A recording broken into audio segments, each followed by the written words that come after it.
Good afternoon. I'm Garry Kasparov, former world chess champion, and also currently chairman of the Human Rights Foundation based in New York. As you can imagine, I had plenty of experience with computers in my past. Some of it was good, some not so good. But I learned a lot, and these days I'm trying to combine my interest in technology and also my work on the field of human rights and protecting individual rights and looking for privacy and things that are related to the advance of technologies and its interference with our lives. Currently, I'm working with Avast Software as a security ambassador, and in the next 20 or so minutes, we will be showing you the potential dangers that are associated with our sometimes, unconditional surrender to this new technology. It's so attractive, it's so tempting to fill our life with these tools of convenience. But at the same time, there are many dangers, and I'm always confused when people keep complaining about their privacy being endangered, and at the same time, they are downloading facial recognition apps or buying Alexa. But again, it's not just to tell you that everything is bad, so I want just to pass the mic to Ondrej Vlcek, who is the CTO of Avast, just to give you a quick rundown on what can happen if you are simply following the advertising and fill your life with these great tools of convenience. Ondrej. Hey, welcome everyone. My name is Ondrej. I'm really glad to be here at Web Summit in Lisbon. It's my second time. It's really where the kind of most exciting and progressive things are kind of our era are being discussed and sometimes unveiled even. And I know that many of you guys here in the audience are actually sort of the trendsetters, the work in the technology space, are the geeks. I'm a geek myself as well. And so with that, it's actually probably quite safe to say that in just a few years, your homes will look like this. Or maybe for some of you today, they already look like this, right? Now, according to Juniper Research, the number of connected devices is going to grow to something like 38.5 billion by 2020. What that really means is that 4 out of 5 devices in just a couple of years will be non-computers and non-mobile phones. That'll be just some other stuff that's connected to the internet, but it's not really the kind of IT equipment that we know of or that most of us realize is the backbone of the internet. And then to the consumer, these new devices, that other stuff really is first and foremost designed to kind of bring convenience, bring simplicity to their lives. But the smart home ecosystem and the IoT ecosystem is developing in such a pace, in such a speed, that it really is important to also look at it from the security perspective. From my perspective, the security of these systems really hasn't caught up yet with the pace at which these devices are being thrown to the internet. Like, if you imagine an example of an IoT device, say a washing machine, realize these companies that are now throwing these devices to the market have been making them since maybe the 50s or 60s for decades. And now all of a sudden, the market is forcing these companies to actually provide internet connectivity, to somehow connect these devices to the internet, to become part of the IoT ecosystem. But the problem is that those companies typically really don't know what software is about. They have no expertise in software, not to mention security, not to mention secure software. And so keeping these devices safe and secure from cyber attacks is really becoming an issue. And the threats we are talking about are really manifold. You will see some of that in just a second. But they really range from data and privacy risks, financial risks, but in some cases even physical risks. Okay, so now it's time to show you what a dangerous Russian hacker can do to your smart home. So we have Vlad, really Russian hacker, who is actually working for Avast to preempt the threat. So that's why the demonstration now shows you the potential implications. And then we'll talk a little bit about how we can prevent these unfortunate things happening to all of us. Vlad. Okay, thank you. Thank you, Garry. So my name is Vladislav Iliushin, and I do IoT threat research at Avast Software. And my job is to be one step ahead of the bad guys.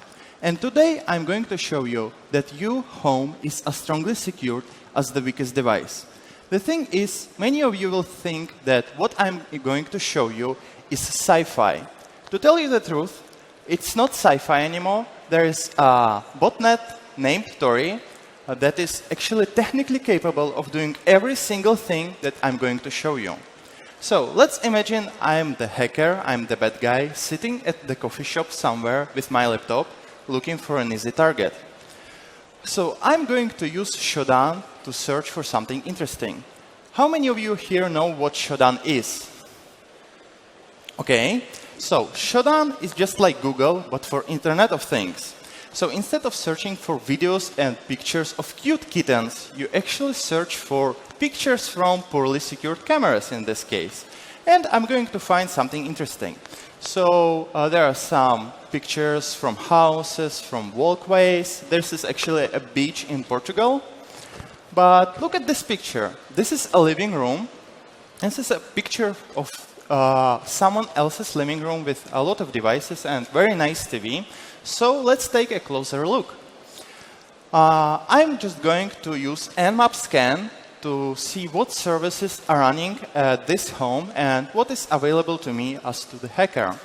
And you can see that Nmap scan returned a few open ports and a few services running. And I'm not going to bother. I'm just going to put the IP address of this smart home with the port to the browser. And immediately I am inside. You see, I can actually control this camera and do whatever I want with it. And I can look around for interesting things. You know why this is possible? Because apparently the manual for this camera is 136 pages long. How many of you would read this? Nobody? How many of you would not read this? That's the spirit. So everybody pushes the agree button without reading the long text. Yeah. You see, apparently the owners of the house didn't read this manual either. But you know who did? Me. And apparently on the page 86, there's very nice instructions of how to change the default password with the camera, and default credentials are also provided. So now let's take a look into the settings menu. I'm going to change a few things here. First of all, I'm going to set up the motion detection settings. So every time there is a motion detected or there is a loud sound, IP camera will actually upload a short video clip to my own FTP server. We will get to this part back later. Now I'm going to change NTP settings. NTP is used to sync times between the devices, but instead of putting the address of the NTP server, I'm going to put something else, like the command to actually start Telnet Diamond that will allow me to get the full access to the camera. This is called command injection, and it's pretty easy.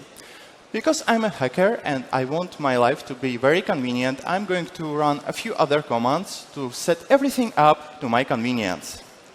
The last thing that is missing is actually to try if it works. I'm just going to run telnet command and connect to the camera. And hey, I'm inside. I have full access to that camera. And at this point, I'm actually not at the coffee shop somewhere. I'm inside the camera, inside this living room, watching and living their lives with them. So now let's see what other devices are there. I'm going to run Nmap scan against the whole network and see what is available to me. And you can see that there are actually 14 devices online right now, and it's quite a lot to play with. So let's start with lights. Doing research for like 5 minutes, I found out that I actually can control those lights and change the colors or turn them on and off. And this is pretty easy. So let's see, and let's invite the owners of this house to the party. And you can see I can actually control those lights. Now, there's actually another thing. By looking into those light bulbs, I can actually send command get sysinfo. And in return, I will receive serial numbers, the state of light bulbs, etc., etc. But the interesting thing is that I will get precise location. How is this possible? The thing is, the companion app of those light bulbs will actually request precise GPS location of the phone and write this value to the light bulbs. So not only I have control to the camera, I have precise location of this household. Now, Sonos. Who here have Sonos? Nice. So I'm going to run Nmap scan again and see what services are actually running there. And there are quite a few. And among them, there's actually UPnP daemon running on those speakers, which means I can use UPnP DLNA protocol to fully control them. And I'm not sure what I'm going to do. Let's just play some music.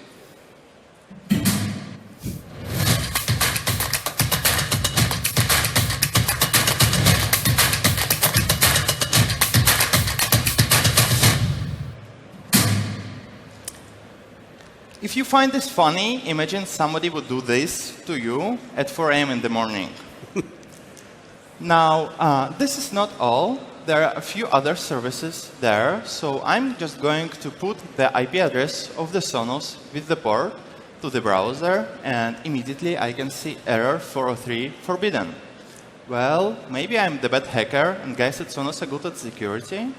Or if I do a little bit of research, I can actually append /status to the URL and get a lot of more options. And let's see what is there under the accounts menu. There are some hashes and some IDs, but can you see that? Let me zoom in. There are actually names of the owners of this house. So at this point, not only I can have access, I know where this house is, I know who lives there. And I can actually use this information to my advantage. Hey, Whitney. It's been a long time. I own your smart house. I am in charge now. Be so kind. And pay me 1 Bitcoin. Do you think that 1 Bitcoin is enough? No? Okay, let's make it 2. You know, 1 Bitcoin is not enough. The price is 2. Bitcoins from now on. 2. Bitcoins from now on. 2. Bitcoins from now on.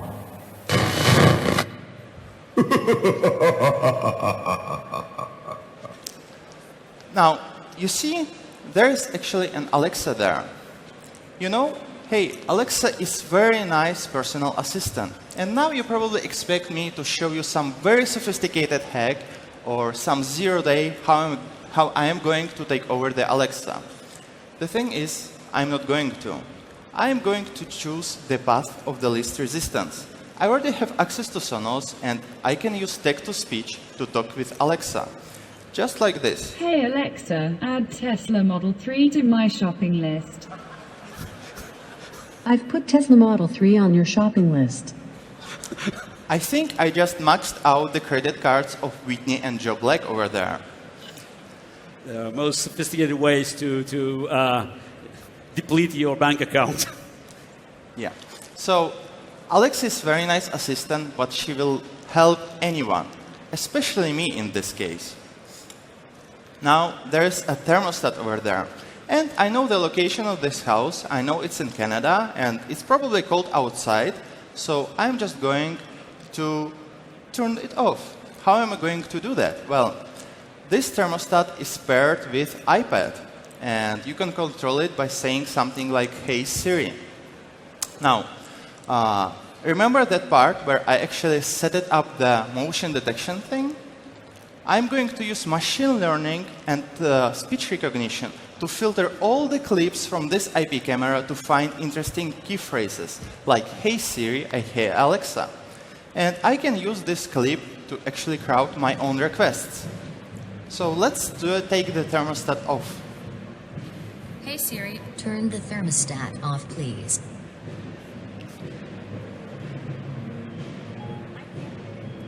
And unfortunately, you can't see it, but the thermostat is definitely off.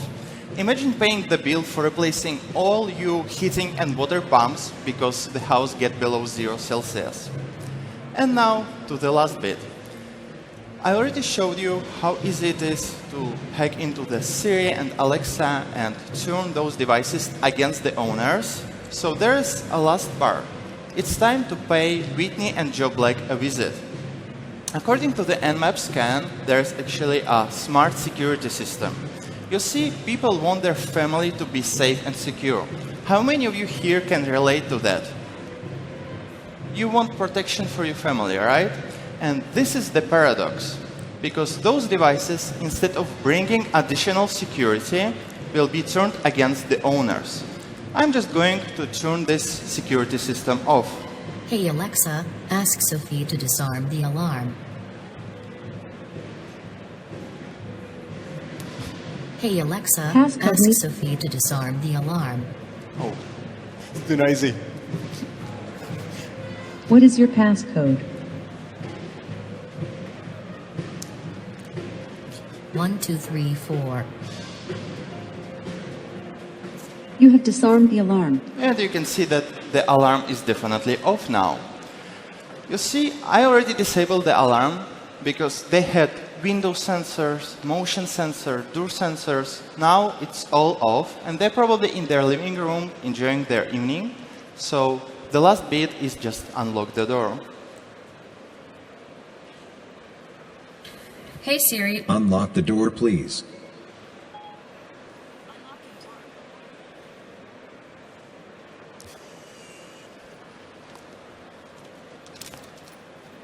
And it's very nice to actually meet the Black family. And the thing is, I showed you a lot of devices and I showed you how to turn them against the owners. But the truth is, their behavior was by design. I used their APIs, their services, and it's all fine. The only device that I actually hacked is IP camera. And if not for that vulnerable device, nothing of this would ever happen. And this is the lesson of this demo. Your smart home is as strongly secured as the weakest device. Thank you. Okay. Now, we don't want you to leave this hall, just thinking about the bleak future ahead of us. So now back to Ondrej, just to tell you that there's some good news, because it's a classical sword and shield competition. Yes, there are many attacks that are stepping up, and as Vlad just demonstrated, so the hackers, they could have their day by just, looking at so many potential entry points in your defense perimeter. So now let's go back to the shield, and Ondrej could give you some hope that your smart home is not so defenseless. Yeah, so really the problem here is that what most people don't realize is that home networks today are typically built with a pretty good security around the perimeter, but when it comes to the actual devices inside that network, they are totally open, they are trusting, and that really causes a lot of problems, because if anyone can break into any of those devices, it doesn't matter what device it is, it can immediately get to other devices which may be actually more valuable targets. I mean, like computers, network-attached storage devices, and stuff like that.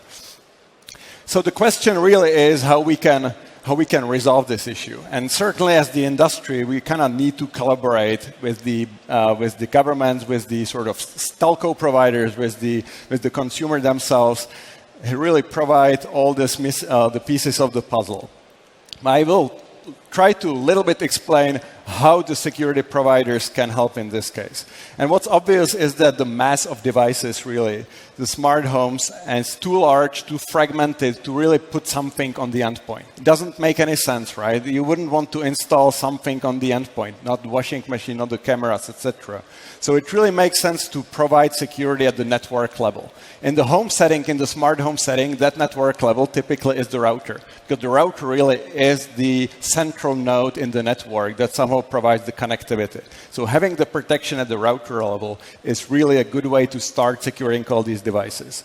And now, as the traffic that these devices generate is so vast and so diverse, you actually need new technologies to provide protection, even on the router level. And that's really where AI, machine learning, and deep learning come into play. Because one of the things that AI is really good at today is detection of anomalies. That is, detecting something that's really not normal, this is outside of the norm, as an anomaly. That's a great application for AI. So at Avast, we've been working on this problem for almost 2 years now, and as a result, we've developed this platform that we called Smart Life. And Smart Life is really a SaaS model mainly designed for telcos and for ISPs to consume and to provide on their network, either on the carrier network side or inside the router. But it can also come as a customer-facing form factor. And it really very much doubles down on AI as the key principle here, the detection of anomalies. Now, as a company, as a representative of a company with over 400 million users under protection, we know what anomaly looks like because we have that much data, of course, all kind of anonymized and fully aggregated, but security data that really feeds into these machine learning, deep learning algorithms. And so as the space evolves, really, we gain more insights. We get more smart, and the system is able to learn from those findings. And then our ability to protect gets better and better. So in my view, there really is a bright future, after all, where IoT devices really bring some convenience and some simplicity to our lives rather than hassle.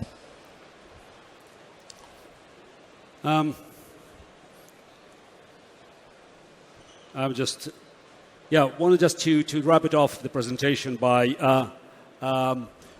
saying that we all, respect sort of elementary rules when it concerns our health. We wash our hands, do we? We brush our teeth. We do flu shots.